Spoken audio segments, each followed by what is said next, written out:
সকাল সকাল ঘুম থেকে উঠতে কিন্তু আমরা চলে গেছিলাম ঠাকুরের প্রসাদ খেতে। তারপরে কিন্তু আর আমি কোনো ভিডিও শ্যুট করিনি। আর এখন বাজে প্রায় 4টা, 4:30 হবে। তো এখন মামি বলল যে চল একটু নার্সারি থেকে ঘুরে আসি, যদি কিছু না থাকে নিয়ে নেব, নাহলে এমনি ঘুরে ঘুরে চলে আসব। তাই কিন্তু দেখো নার্সারিতে ঢুকতেই কিন্তু প্রথমে দেখতে পেলাম আমগুলো আমি ধরে দেখছিলাম কাঁচা নাকি পাকা।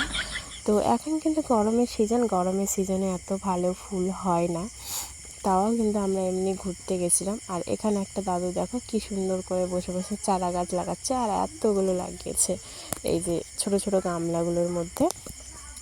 আর এই দিকটা ছিল নেবুর গাছ, মানে পুরোপুরি নেবু, আর নেবু কিন্তু ধরেওছে, ওগুলো কিন্তু ক্যামেরাতে দেখা যাচ্ছে না। আর এই হচ্ছে আমার ছোট ভাই, যে আমাদের সঙ্গে গেছিলো আর কি।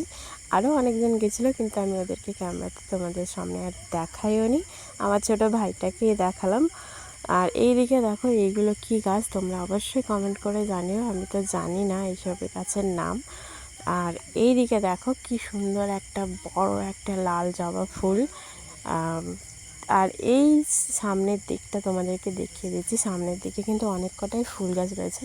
যেহেতু এই বাগানের মালিক ছিল বলে আমি ভয়ে কোনো ভিডিও নেইনি, হয়তো কিছু বলবে। তারপরে কিন্তু সন্ধেবেলা রাস্তায় আসতেই মাকে পেয়ে গেছিলাম। মা বলল চল আমার সঙ্গে, এখানে পয়সা দিতে আখড়ি